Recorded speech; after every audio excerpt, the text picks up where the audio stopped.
Hello and welcome back, future scientists. I'm Mr. K with Mississippi Public Broadcasting. We're going to continue looking over some state test review questions today. So teacher, if you could, go ahead and pass this worksheet out to your students.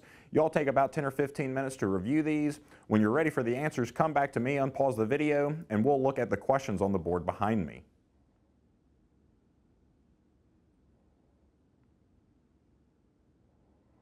All right, I'm sure that didn't give y'all any problem, but just in case it did, let's go ahead and look at these questions. Make sure to change or add anything that you don't have. So let's go ahead and get started. Let's look at this first question together. All right, so what we're looking at here, this is a karyotype, okay? Let's read the question. It says, Klinefelter syndrome is a chromosome condition in males. This condition affects the hormone testosterone, which directs male development. The karyotype below represents a male with Klinefelter syndrome. So we're going to need to keep this in mind as we are looking at the next couple of questions. So here's the first one.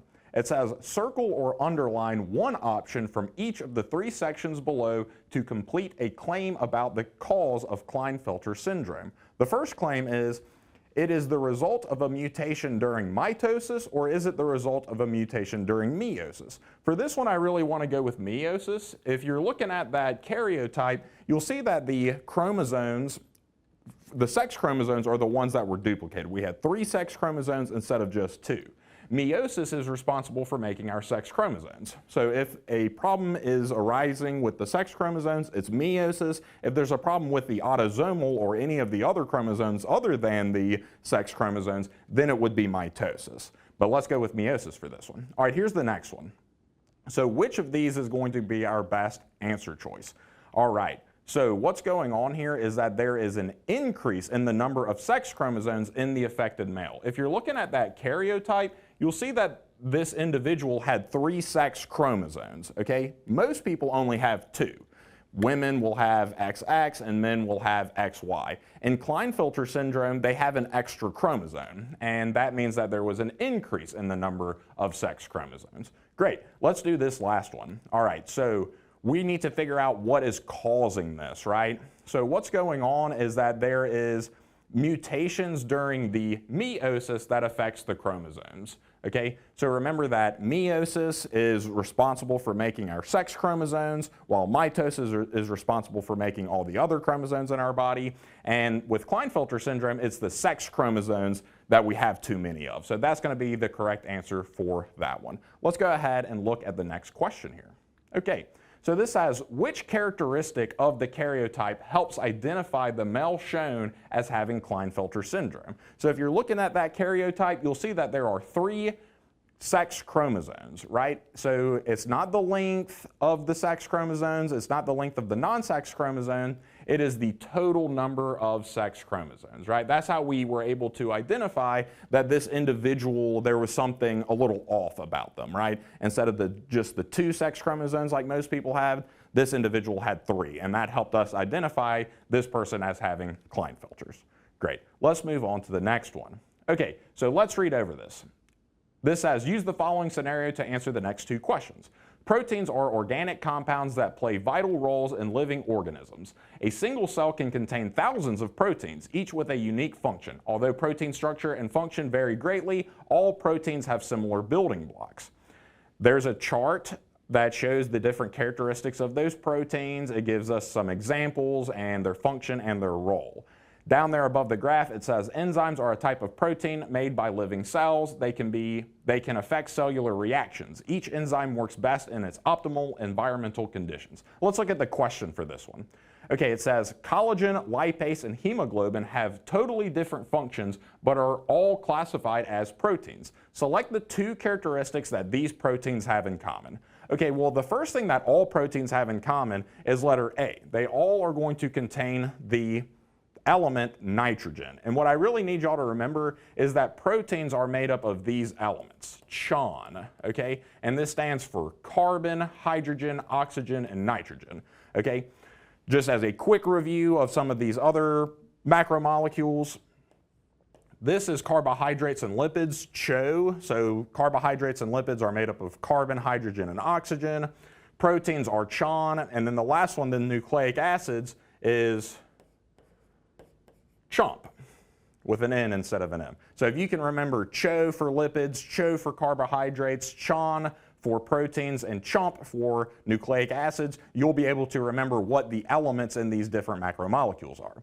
Okay, what's the next thing that all proteins are going to have in common, especially these three, are that they are all made up of amino acids. Remember that amino acids are the monomers for protein. So if you're a protein, you're made up of amino acid. It doesn't matter what type of protein you are or what your function is, you are still made up of amino acids. So all three of these in the question, these are going to be two things that they all have in common and why they are going to be classified as proteins. Great work. Let's move on to the next one.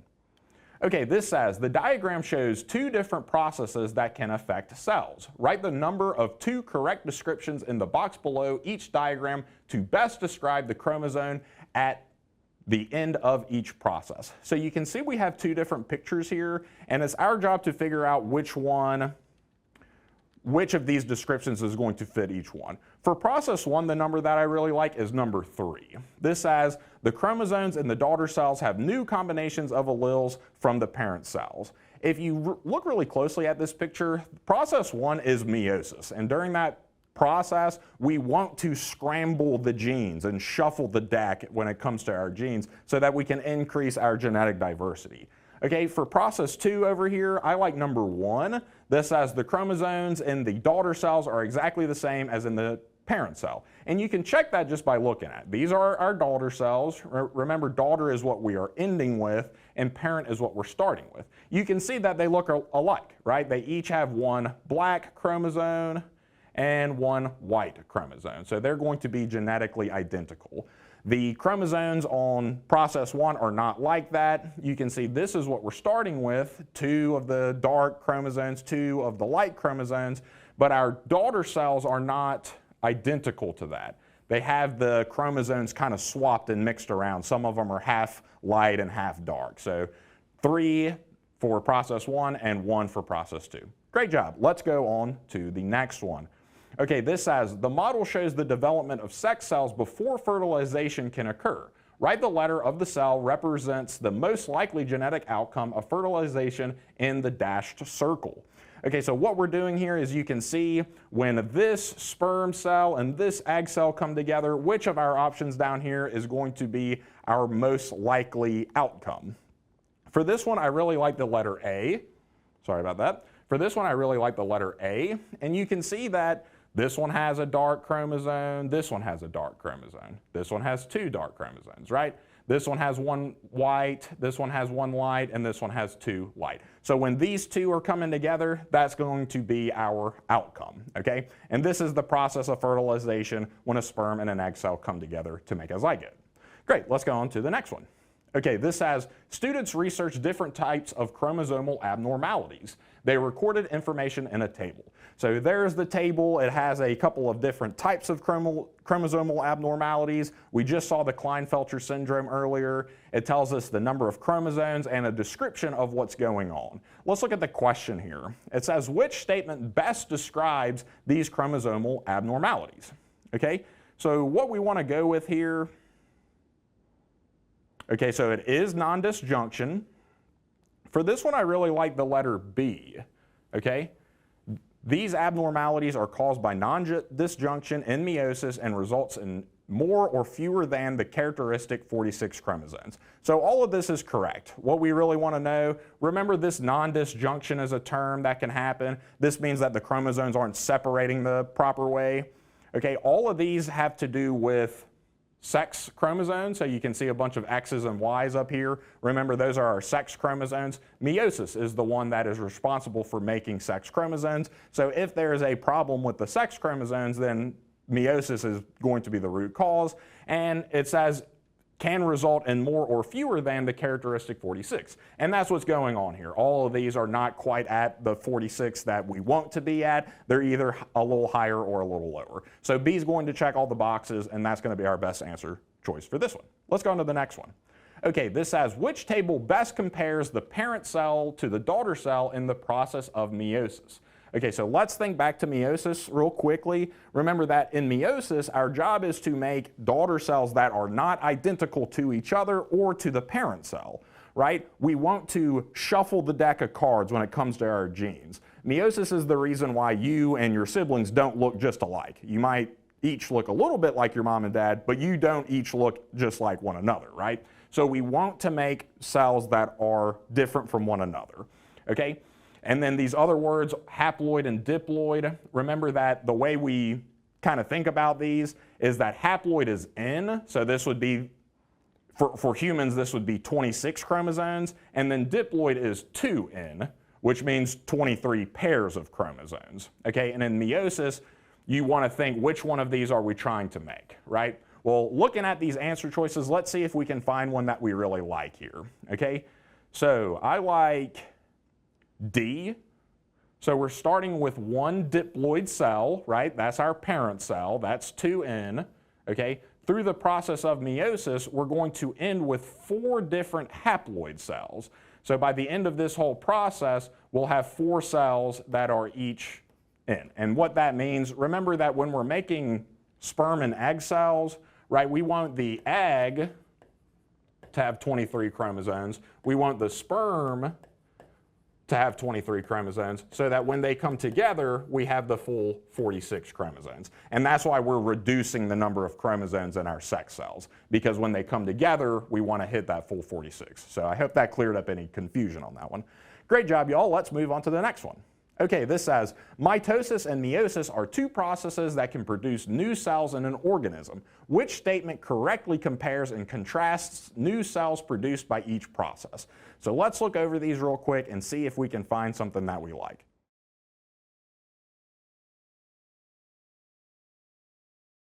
Okay, just reading over these real quick. Okay, I think it's going to go with D. New cells produced by mitosis maintain identical offspring, and new cells produced by meiosis contribute to genetic diversity in offspring. That's correct. In mitosis, we want to make identical cells. In meiosis, we want to make non-identical cells, right? And those cells not being identical is going to increase our genetic diversity in offspring. Again, that's why you and your siblings don't look just alike. Great job. Y'all, thank you so much for following along with me today. Your teacher has some other work for you to do, so make sure to give that your best effort, and I hope everybody has a great day.